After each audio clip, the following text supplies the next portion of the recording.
Los Angeles County, City, One Voice press conference here at the Kenny Hahn Hall of Administration. My name is Anthony Maroney. I am the Fire Chief of the County of Los Angeles Fire Department, and I will provide an Eaton Fire update. The Eaton Fire remains estimated at 14,117 acres with 45% containment.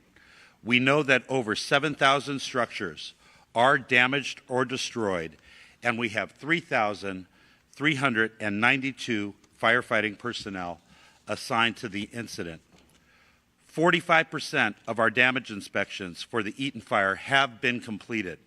Impacted residents may visit recovery.lacounty.gov to view maps showing damage assessments. Please note that these maps are being updated daily. Critical fire weather conditions will continue through this evening. The anticipated 70-mile-an-hour winds have yet to materialize. However, this could change, and we are still at risk. I want to remind and ask our unhoused neighbors to not have cooking or warming fires in wildland brush areas. Any persons experiencing homelessness should seek housing or shelter through the County or City of Los Angeles. Finally, donations. I have heard that there are organizations that are asking for donations for my LA County firefighters. Please be advised that the LA County Fire Department does not yet have a mechanism to accept donations. We have staff working on a process to accept donations over the internet for our LA County Fire Department. I ask that those wanting to donate hold off until we have a process established that will guarantee the funds benefit our personnel. We will release a press briefing when we have that system up and running. And please do not let these despicable scammers take advantage of your generosity. I would now like to introduce Jerry Magana, Deputy Incident Commander, CAL FIRE Incident Management Team 2. Good morning. Jerry Magana, Deputy Incident Commander for the Incident Management Teams on the Palisades and Eaton incidents. In the past 24 hours, there's been little to no fire growth on both incidents. As Chief mentioned, the DINS inspections continue to occur, as well as USAR operations. Crews continue to strengthen the fire perimeter, extinguishing hot spots, utilizing ground resources and resources alike. Both incidents have requested the WIRT and BEAR reports, which are soil severity tests that will be completed by the end of the incident.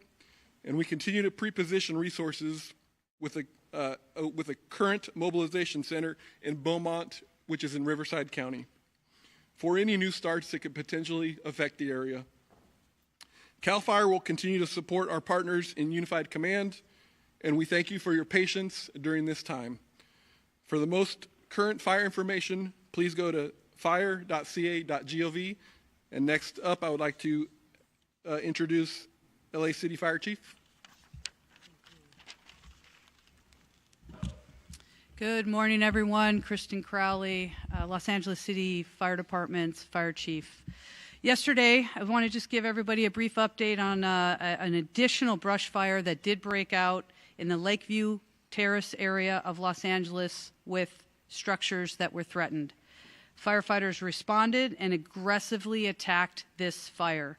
I am pleased to report that within approximately 34 minutes, all forward progress was stopped with no damage to any of the structures. I'll now be providing you an update on our Palisades fire.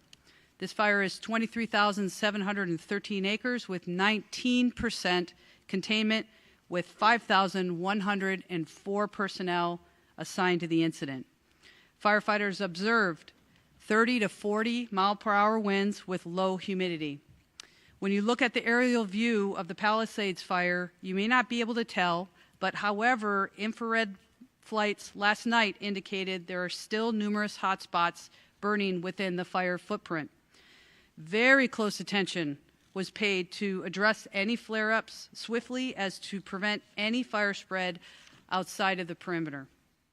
We understand also, just a message to the community and those that were impacted by these fires, we understand your desire to return to your community. However, significant safety and infrastructure issues remain, including downed power lines, broken gas lines, hazardous materials, and unsafe water.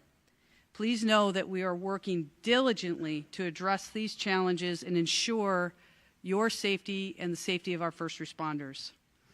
As we enter into the third day of this additional wind event, I urge everyone to stay alert.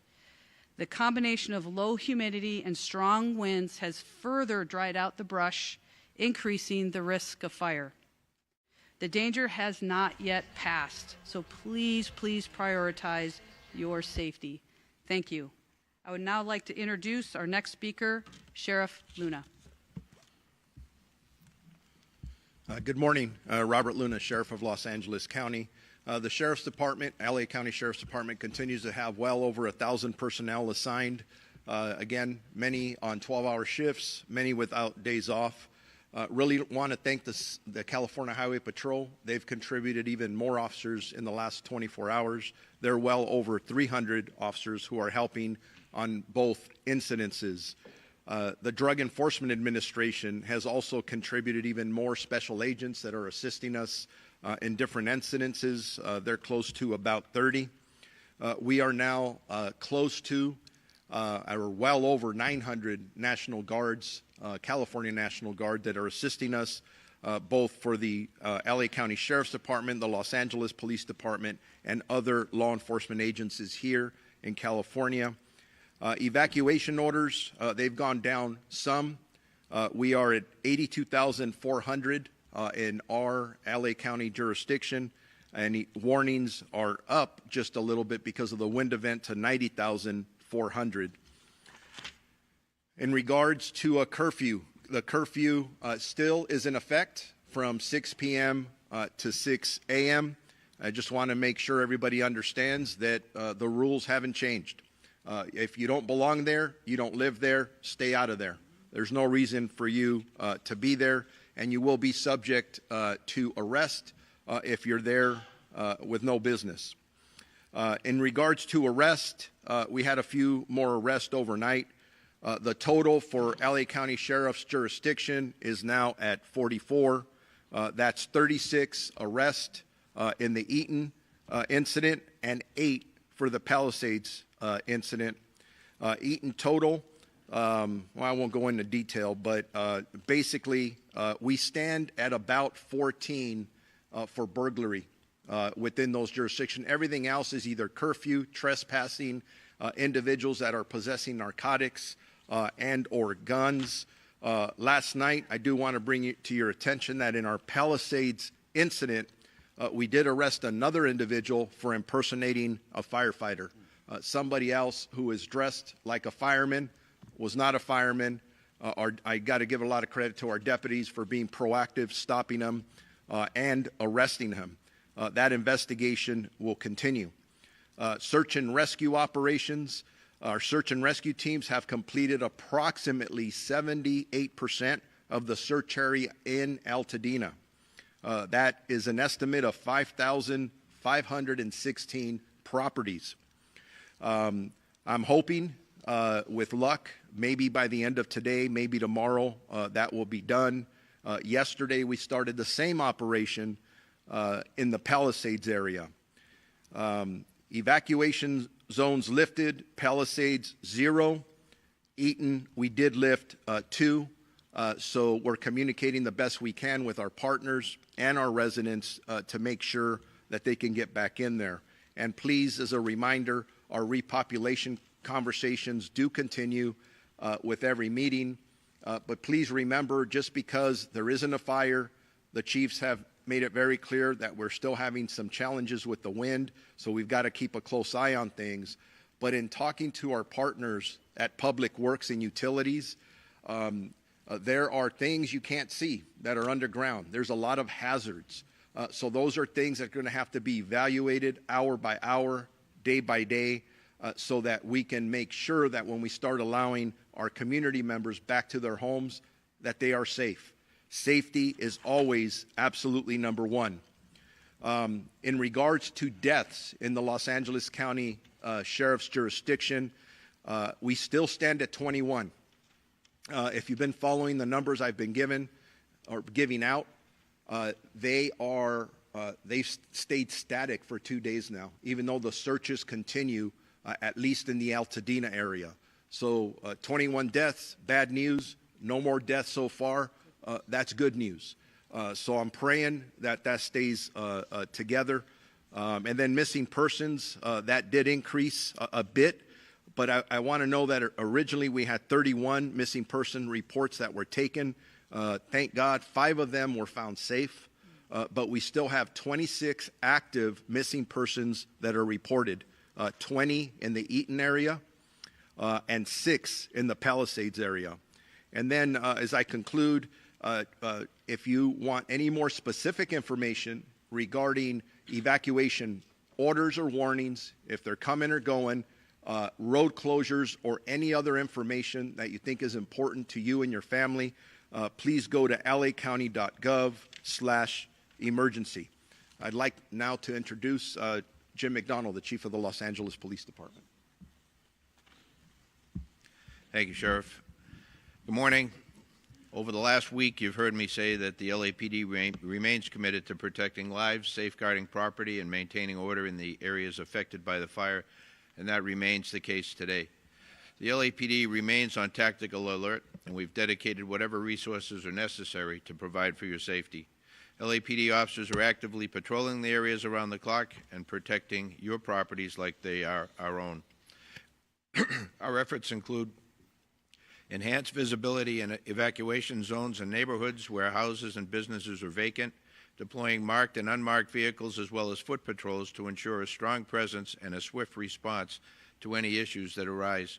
Our deployment, we understand the frustration and concern many of you are feeling regarding the fire evacuation and the restrictions on returning to your homes. Please know that our officers and National Guard personnel are following the directions of the Unified Command, which is working tirelessly to ensure the safety of everyone involved. We're committed to continuing our discussions with the Unified Command to assess when it will be safe for residents to return. Your safety remains our top priority, and we'll provide updates as soon as it is safe to do so. Thank you for your patience and understanding during these very difficult times. For the upcoming 24-hour period, LAPD will continue to deploy roughly 600 officers to the impacted areas with support from LA Airport Police, Port Police, and the National Guard, who have 200 soldiers assigned to the Palisades incident, and we're very grateful for their support. Excuse me. We're also introducing a team of volunteers from an NGO known as Team Rubicon to assist the public at various checkpoints. These humanitarian aid workers will be available at checkpoints to direct residents to resources and answer questions. They'll be wearing gray shirts and are available to inform and support our community, and again, we're thankful to them. On the missing persons front, we continue to dedicate resources to all reports of missing persons. As of this morning, we have 38 people who've been reported missing. 27 of those have been found safe. Of the 11 remaining, 2 most likely have been found deceased, but yet to be positively identified. In total, we have 3 fatalities that are fire-related. 1 person died at the hospital but had not been reported missing. We still have 8 missing persons remaining. Arrests, we have no new fire area-related arrests, and we remain at 14. But we'd like to update all of you on 2 notable arrests that were made on January 14th, just outside the fire zone. At approximately 5:15 p.m., officers responded to a radio call near the intersection of Glen Oaks and Van Nuys Boulevard, where a citizen had detained a possible arson suspect. Upon arrival, officers took the suspect into custody, and the citizen had already extinguished a nearby fire in a tree. During the investigation, the suspect admitted to starting the fire because he liked the smell of burning leaves. The suspect was subsequently booked for arson. Later that evening, at about 9:30 in the area of Santa Monica and Vermont, Fire department personnel responded to reports of a suspect setting multiple piles of rubbish and trash on fire. Fire department quickly extinguished the fires and officers took the suspect into custody. Suspect admitted to setting multiple fires that day and stated that she enjoyed causing chaos and destruction. She was also booked for arson. As we continue to manage this historic, catastrophic event, we want to express our gratitude to everyone who has provided tips and remained vigilant in keeping the city safe. Your cooperation is crucial during this time. And you can hear from those two examples I mentioned, there are people out there who this is what they do. If you know of those people, please give us a call before something really bad happens. Excuse me. On the front of pets, we want to update the public on efforts of the city to reunite pet owners with their animals. A new dedicated phone line has been established to specifically assist with inquiries related to pets affected by the fire. If you're looking for your animal in the fire zone affected areas, please call 213-270-8155 for assistance. And in closing, I'm aware that this has now been over a week since many of you have been able to see your homes. I thank you for your patience and continued cooperation. LAPD and our partners here will continue to work alongside each other to make sure our community has the resources we need to recover and ultimately rebuild. Again, thank you. Let me now introduce the Los Angeles District Attorney, Nathan Hochman. Thanks. The work of firefighters, law enforcement has been nothing short of heroic. The over 200,000 people who've had to evacuate, who have cooperated with this, again, it's been incredibly impressive. Yet still there are people out there who have decided that they are going to take advantage of this tragedy, that they're going to exploit this crisis for their own personal benefit. And we have sent this warning, and I'll say it again. The question is not if, but when you will be arrested. You will then be prosecuted, and then you will be punished to the full extent of the law. On Monday, we announced the charging of 10 different individuals, 9 for looting, 1 for arson. Of the 9 individuals, they were involved with both looting in the Palisades fire area as well as the Eaton fire area. They are looking at a minimum, the shortest sentence that anyone charged is looking at is 6 years in prison, 9 years in prison for another individual. We have people who are looking at 22 years in prison and a maximum sentence of life in prison. These are very significant punishments. Justice will be swift. Justice will be significant if you want to take advantage of this tragedy. Following on what Chief McDonald says, we have actually filed charges in 2 additional arson cases. Again, not related to the major fires. There's one that we had charged an individual who set a fire in the City of Industry. He set bushes on fire. He set a pallet on fire. He set the back of a tractor trailer on fire. Those fires were quickly put out. And that individual is looking at 7 years for a maximum prison sentence. Another individual was charged in the city of Irwindale under the I-605 underpass. Again, setting a fire that was quickly put out. That individual is looking at a maximum sentence of 14 years. We have received numerous allegations that we are now following up involving additional looting incidents and price gouging. The price gouging is particularly despicable because these are people who are basically looking at this situation and saying, how can I make the most amount of money from people who are desperately seeking housing, supplies, they're seeking services because they've lost everything. They've lost their houses. And I will tell you that with respect to this price gouging, we have seen people increase their prices for rooms that they are renting, for houses that they are leasing, 100, 200, 300%.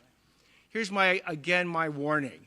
If you're one of these people who have engaged in price gouging, not only do you need to stop it immediately, I would strongly recommend that you go back and fix it. Go back and refund the amount that you have overcharged people. We will certainly take that into consideration in deciding whether or not to charge you. So it's your choice. If you want to actually abide by the law, you could benefit from it right this second. But if we go ahead and find out that you've engaged in price gouging and you've taken no steps to remedy the violation that you have basically enacted, we will go ahead and prosecute you to the full extent of the law. So not only are you going to be looking at criminal penalties, you will be looking at civil penalties, and as importantly, your name will get out there. Your company's name will get out there. You will be publicly shamed. I want to make that crystal clear. So stop it right now.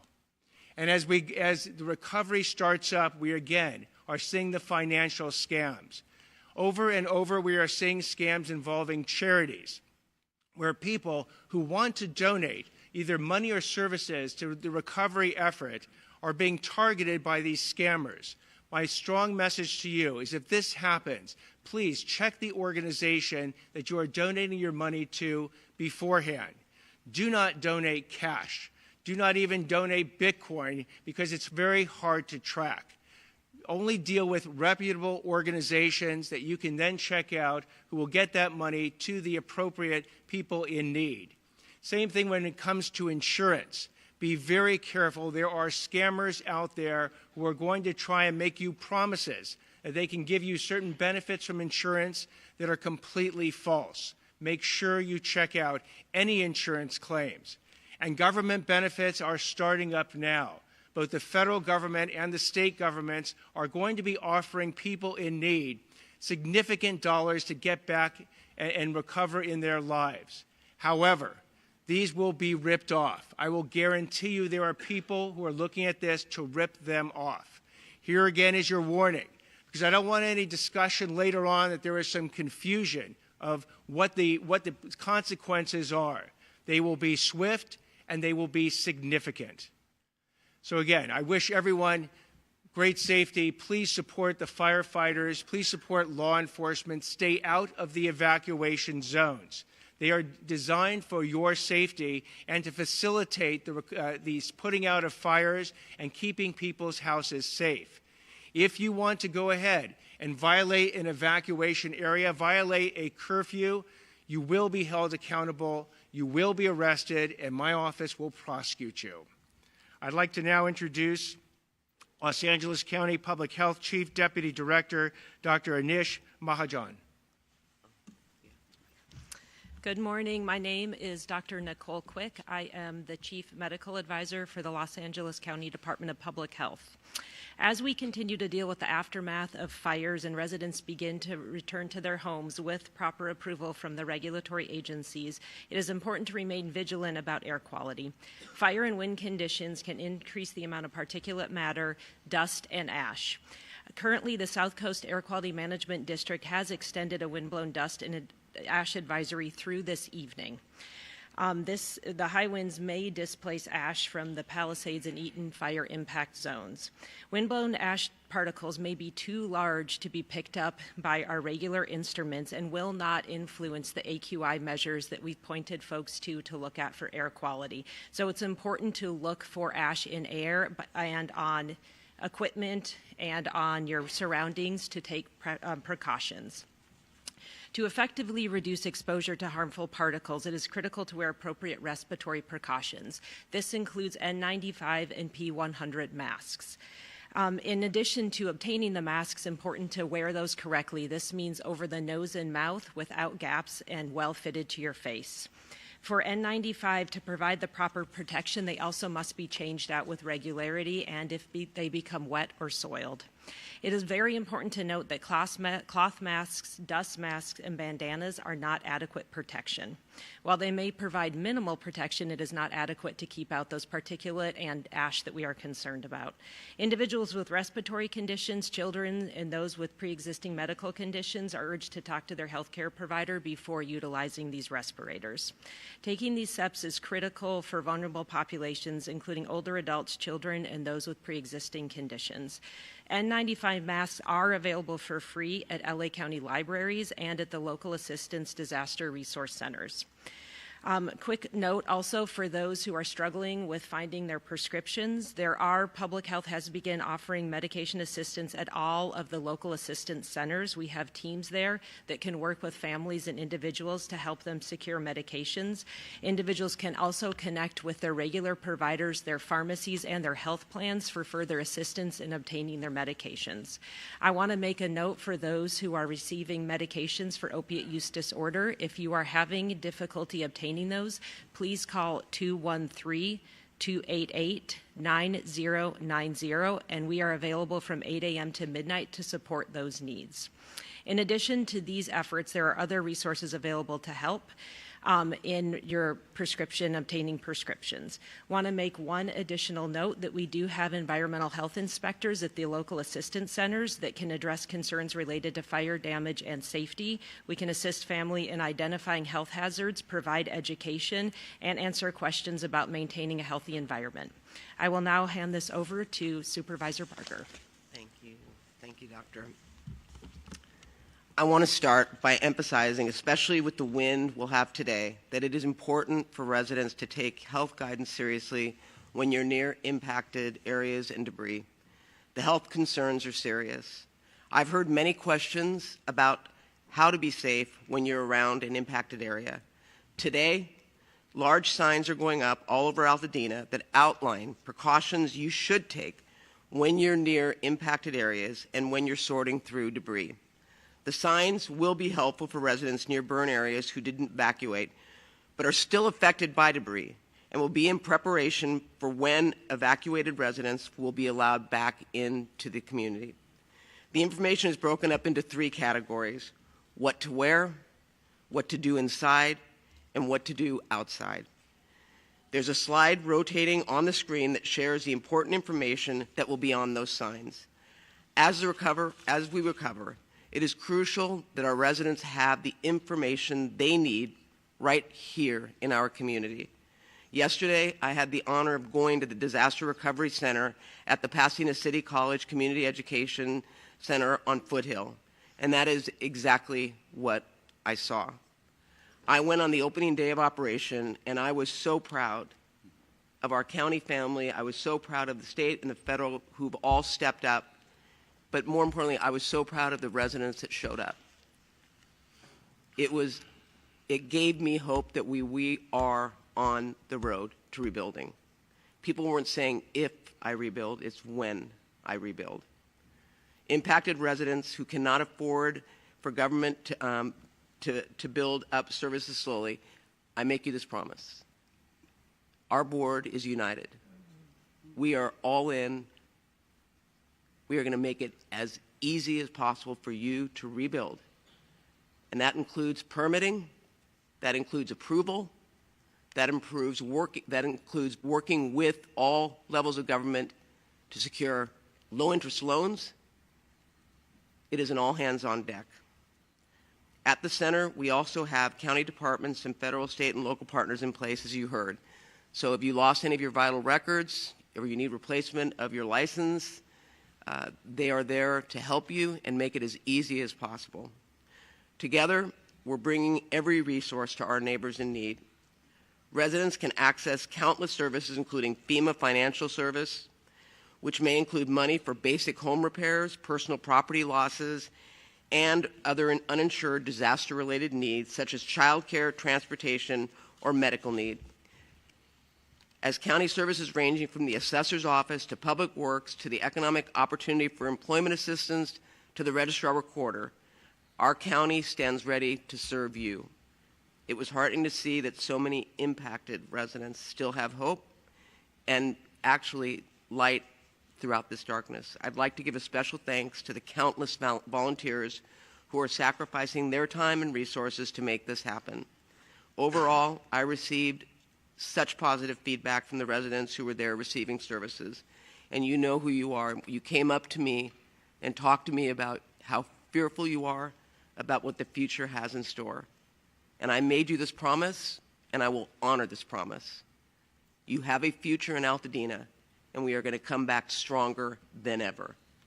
Our centers are open every day from 9 a.m. to 8 p.m., and we are going to get through this together.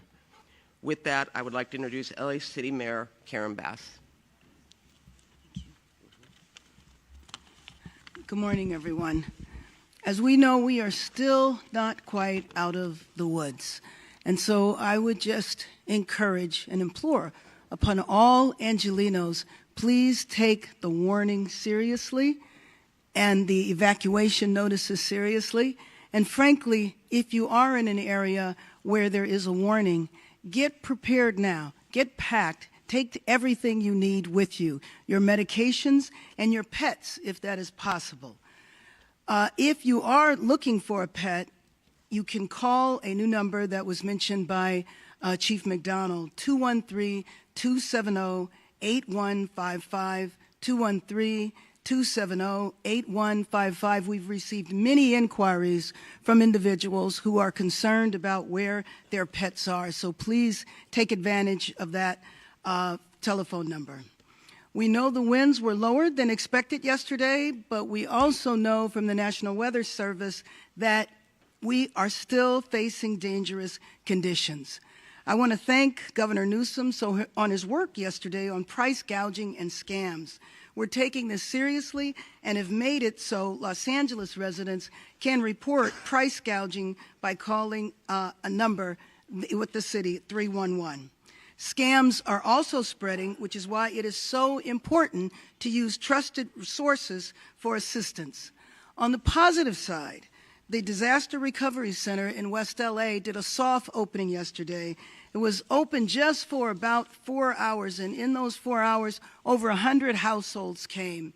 It was encouraging to see the number of people who were there, many of whom travel from disaster to disaster. I met individuals from the SBA who had been in Hawaii. I met other individuals that had been in hurricanes in the South. Department of Motor Vehicles, FEMA, the Employment Development Department. There are a variety of resources there that people could take advantage of. But I do have to tell you what was the most touching experience was to meet a woman from Pacific Palisades who had lived in Palisades for over 40 years, and she lost her home. She told me that she was staying with her daughter, and I asked her what kind of services she was looking for there. And she said she wasn't looking for services. She was there to volunteer. Having lost her house, she was there to volunteer. To me, this is an example of the spirit of Los Angeles, selfless and resolute, that we will make it through these fires and we will rebuild. When I think of individuals who have lost their homes, it's not just a matter of losing a house. You've lost memories, family, all of the experiences that took place there are gone, and gone unexpectedly, gone rapidly. So at the same time as we prepare to make it through the rest of this emergency, we also have to start putting in place what we need to do to rebuild. And so I mentioned a couple of days ago, I did an executive order to expedite the rebuilding so those individuals will not have to go through the long waits that are usual. But yesterday, this Los Angeles City Council met and passed a number of motions that will assist in that effort. As Supervisor Barger said, we are one city, we stand together. The city and the county will do everything we can to expedite the rebuilding. If you need any resources, you can go to lacity.gov. I also want to thank the generosity of legitimate philanthropy, because there is legitimate philanthropy out there, and I hope people give generously. The California Community Foundations Fund that now has over 20,000 donations, over $18 million, received a significant contribution last evening from Mayor Rex Richardson from Long Beach, and the people of Long Beach contributed $500,000. This is how we will rebuild our city. We will rebuild our city stronger. Thank you. And let me now introduce Supervisor Lindsay Horvath. I want to reiterate the particularly dangerous situation today. Get ready now and be prepared to leave. For our county service and school updates, yesterday our board started the process of a county relief program for victims of all fires. There's more information to follow, and we will continue to act swiftly to support our residents. The County 211 wait times are now under 5 minutes. Please use 211 to access county resources and information. Several more LAUSD schools are open today.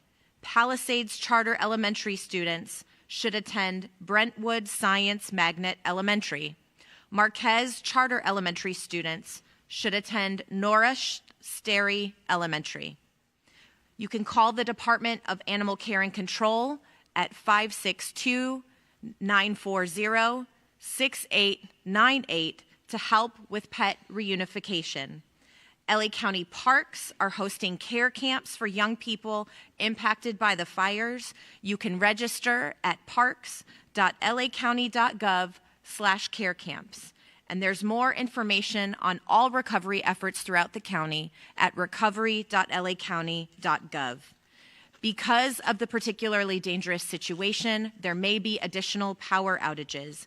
Please take this opportunity to charge your phones and batteries and to make sure that you are prepared in the event of a power outage.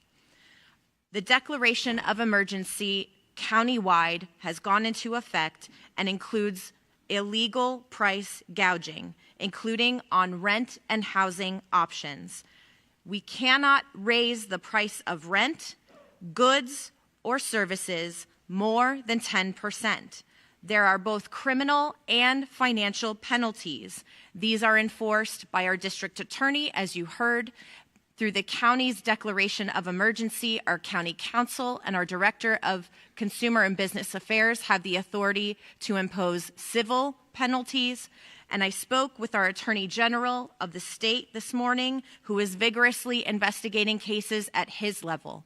We are taking these instances seriously, and there will be consequences. Under our county emergency, we also know that this could include misdemeanor charges. The governor, as you have heard, has also issued a new executive order, and we thank him for his support and leadership. To report price gouging or other predatory practices, you can do so at oag.ca.gov/report, or you can call 800-593-8222. For more emergency updates, you can still see those at emergency.lacounty.gov. And I want to echo the thanks to our first responders, to our volunteers. I also want to especially acknowledge LASA, those who are working in the county's newly established ECRC, and our homeless initiative efforts supporting those who are unhoused in fire danger areas. Our ICP has deployed more than 15,000 people throughout Los Angeles County for all of these fires. We thank each and every person who is helping Angelenos in this critical time. Los Angeles and the state of California have stepped up. We have been supported by people throughout our nation, and together we will recover. Thank you. And now I'd like to introduce FEMA Region 9 Administrator Robert Fenton Jr. Thank you, and good morning. I just want to first give an update on our registrations for our individual assistance program. We're up to 53,000 registered, almost $12 million provided. And yesterday I had the opportunity to visit the UCLA Disaster Recovery Center with Mayor Bass to mark its opening. And as was discussed, a number of federal, state, local, nonprofit organizations there. Survivors impacted by the fire could go there to get many different services. I think there was over 70 different organizations there working to provide help to individuals affected by the disaster. So I would urge individuals to make sure you register with FEMA. If you're insured, go to your insurance first. It's better to register before going to the recovery center, but there are a lot of services there that everyone that's been impacted by the fire should take advantage of. The second thing I want to talk about is our transitional shelter and assistance program, which we just activated last night. The governor has requested that FEMA activate its transitional shelter and assistance program for displaced survivors. I'm happy to announce as of today, this program is now open. The transitional shelter and assistance allows for fire survivors to stay at participating hotels to help fill the housing gap until they can identify a short or longer term housing solution. TSA may also be available for those that have insurance, so it will help if you're in the process of still trying to understand what your insurance covers, or if you have alternate living expense for that. It will be for a limited time, but it will help during that time period in order to make those decisions. FEMA is reaching out to fire survivors that have registered with us that would be eligible for this program. So you don't need to request this type of assistance. If you're eligible, FEMA will notify you via phone, text, or email. Underneath this program, FEMA pays for the cost of the room, taxes, and non-refundable pet fees directly to participating hotels. Survivors are responsible for other ancillary costs like laundry or restaurants, parking, telephone service, etc. TSA is a temporary sheltering program. FEMA will continue to communicate with those in our program every 14 days to determine the need for longer-term sheltering and what other resources are available to you. Lastly, I want to talk about the next steps we're taking to start the process toward recovery and rebuilding. The governor has requested that the federal government remove all household hazardous waste from properties impacted by the fires. We had a meeting yesterday with the county, the city of LA, and all the other impacted communities, public works directors, and we have directed the Environmental Protection Agency to do this, and I've allocated $100 million to go ahead and get this started. EPA's mission will be to reduce the immediate threat of hazards. They do this by removing everyday products like paints, cleaners, solvents, oils, batteries, pesticides, larger asbestos debris, and also pressurized fuel cylinders, lithium-ion batteries. EPA will stand up 40 teams over the next couple of days, which equates to approximately 500 personnel. EPA will work in close coordination with the state, county, city, and local communities across the fire areas, including the incident commands of Palisades and Eaton, to remove household hazardous waste. This will be the first step in getting survivors back to their homes and communities by removing those hazards from that area, so that then we can get into greater debris clearing and ultimately rebuilding. Thank you.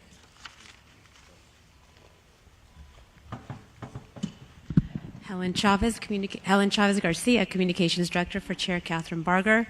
We thank the Honorable Antonio Vasquez from the State Board of Equalization for being here today.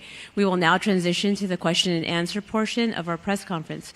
Please raise your hand. We will bring a speaker to you, and I will call upon you in order to ask your question. Would you like to say something? Masa Sadie, KCAL News. Masa Sadie, KCAL News. I have two questions. The first is for Mayor Bass. Mayor, 700 people are in shelters right now, more than 700. Thousands of people have lost their homes.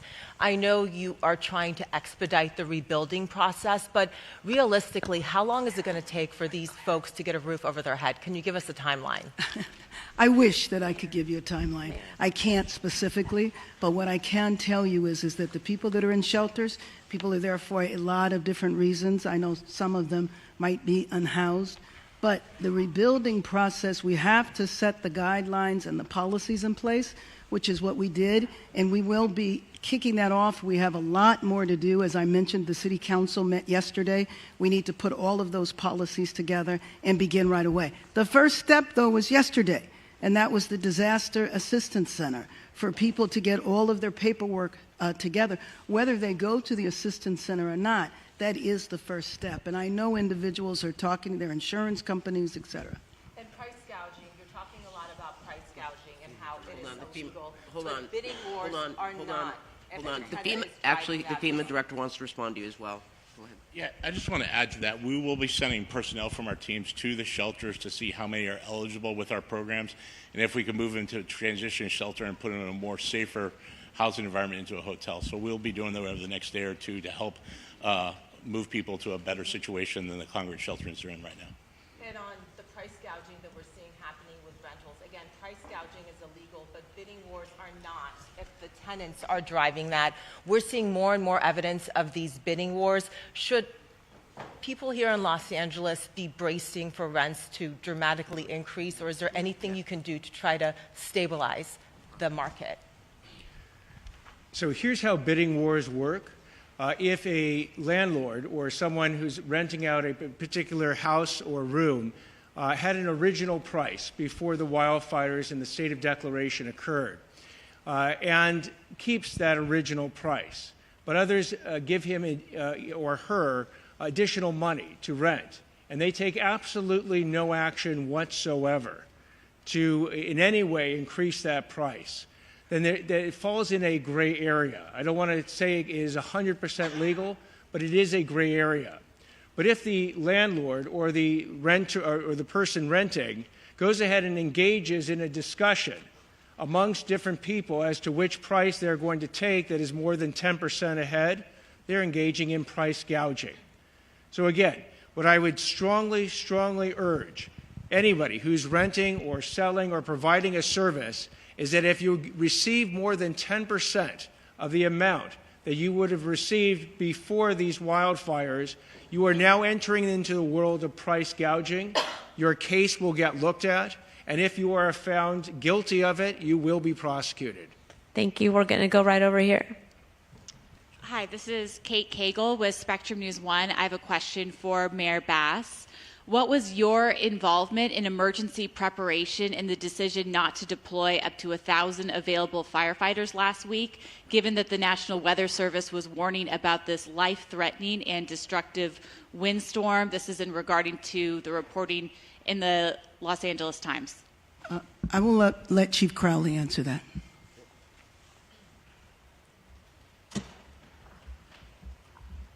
I want to be very, very clear in this answer. So, and also offer additional details after. So being very mindful of everybody's time, I want to make sure that you get the information that you need. In regard to the LAFD's position and pre-positioning of our resources, we followed the system in place. The system in place looks at the overall weather and risk. With that, we pre-deployed the resources in very, very calculated ways throughout the city, also not knowing where a fire might start and might not start. I think that's very, very important that everybody understands that. Also, knowing that there was a higher risk than normal in a very high fire, type of a scenario. 5 additional engines were pre-deployed on top of what we normally would do. But again, out of respect for everybody here, I'd like to offer very detailed information to share with everybody as to what and how we pre-deployed and what came into the decisions that we made on that day and then following the fire. I'll be available right after, okay? And we're going to have... Mayor Bass, because as mayor of the city, doesn't the buck stop with you as far as emergency preparedness and preparing for the wind event that was forecasted? The buck always stops with me, but I think you received your answer from the chief. Thank you. Last question over here, and then we will transition to one-on-ones to make sure you get your answers. Jonathan Vigliotti with CBS News. My question is, I have one for each of the fire chiefs. And I just want to start off saying the firefighters, the men and women on the front lines, they are heroes. I say that as a resident and a journalist that has witnessed it firsthand. Chief Crowley, with that said, and forgive me, I'm going to be looking down because there's a little bit of a timeline I want to establish. Because just after 6 p.m. last Tuesday night, as winds were reaching their strongest, many neighborhoods, as you know, were already on fire. This all-hands-on-deck alert to off-duty firefighters was issued. Right. You even reached out to local news to ask for help in assisting putting out that call. We did as well. The LA Times, as it's been mentioned, now saying that 1,000 firefighters were on standby. That would have effectively doubled the response. This speaks to chaos and poor planning. You mentioned saying something off camera, but now that you do have this live feed going, you're a straight shooter. Yeah. Can you please tell me directly why the delay to activate when for many hours, neighborhood after neighborhood was on fire, and your firefighters, these heroes, were telling me they felt like they were in the minor leagues? So I want to echo your sentiments first and foremost with our firefighters and first responders that were dispatched and responded to that incident. Heroic efforts. And I can tell you... I'm sorry? Were they let down by your leadership? I will tell you that we followed a system in place, and I will explain my position on this. When it comes to the totality and the risk that can occur in the city of Los Angeles, we do have a system in place. We're very system and process oriented for the right reasons. We follow a system. We did that. We pre-deployed the necessary resources knowing that, or not knowing, I should be very specific, in where a fire might break out in the city. I think it's also very important that media knows, as well as the communities knows, that we are here to protect them, that we do have that capability to surge. You ask about a length of time. We pre-deploy the resources on top of what we normally would do. They went to work. We immediately then utilized all available on-duty, special duty people that aren't normally in the field. They surged. They went and staffed every other available resource at that time. They were pulled in. Another very, very important point that the community and you need to know is that we're talking about these 1,000 engines that we're saying that were unstaffed. Facts. The facts of the matter is those engines, they're pumps, they go behind our trucks. I won't get too detailed in the operations. They're actually staffed with fire department personnel. The reality, and this is very important for everybody to understand, straight shooter right here, is that our firefighters on the truck were immediately pulled in, whether they were staffed with 4 people. I got to be very clear. We had the capability, and we did pull every resource in and around the area. Those firefighters on the truck jump on that additional pump, the truck or the engine that we're talking about, that we're saying we're unstaffed. We are very fortunate as a department to have a resource deployment that we have. I don't think there's any other department in the nation that has the resource deployment model that we have. That happened. Our firefighters jumped on the pumps, our additional 1,000 engines that you're talking about, and they went to work. So we have the system that's built. We followed the system. We surged where we could surge. And in fact, I'll be the first one to stand up and say, yeah, we need help. This was so incredible. We have never seen anything. And to say or to think that the LAFD leadership or whoever we want to point to doesn't care about the communities that we serve, that we don't do everything that we can with the capabilities and the limitations of what we have or don't have. I can tell you and stand before you, we did everything in our capability to surge where we could. We had the flexibility built into the system. With Had you responded sooner, had you activated those reserves sooner, could you have saved more neighborhoods and more lives? I would think fundamentally, as we surged exactly how we did, our firefighters pushed in, they did everything that they could, and it's a what if. Again, I want to also focus on... You wouldn't do anything different. No, of course there's always lessons learned, I tell you. I am taking this to the highest of high thought processes of how the LAFD and our entire region could do better in the future. Let me be very, very clear. The other piece is what and how quickly we were able to surge, not only with the limited capacity within the fire department. Thank God for our agencies around us. That happened so quickly without delay with a phone call. We got the resources where we needed to do the greatest good at that time. Thank you. We're gonna go ahead and transition. I'm sorry, we're out of time. Let's go ahead and do our one-on-ones. Please move forward. We can connect you to the speaker that you want to speak to. Thank you for attending today's press conference. When disaster strikes, whether it's fires, floods, or an earthquake, some essentials may become harder to find. Unfortunately, some try to take advantage of these emergencies to profit. All right, Kirk, thank you. The Bridge Fire is now the largest active fire in California. When businesses excessively raise prices during and after an emergency, it may be considered price gouging, a crime in California. When a state or local emergency is declared, the prices of essentials like groceries, gasoline, medical supplies, repair services, and housing can't go up by more than 10% in the affected areas. Protections against price increases last 30 days, while protections for contractor-related services last 180 days from the declared emergency. If you believe you're a victim of price gouging, save your receipts and file a complaint with the Department of Consumer and Business Affairs at dcba.lacounty.gov or call us at 800-593-8222.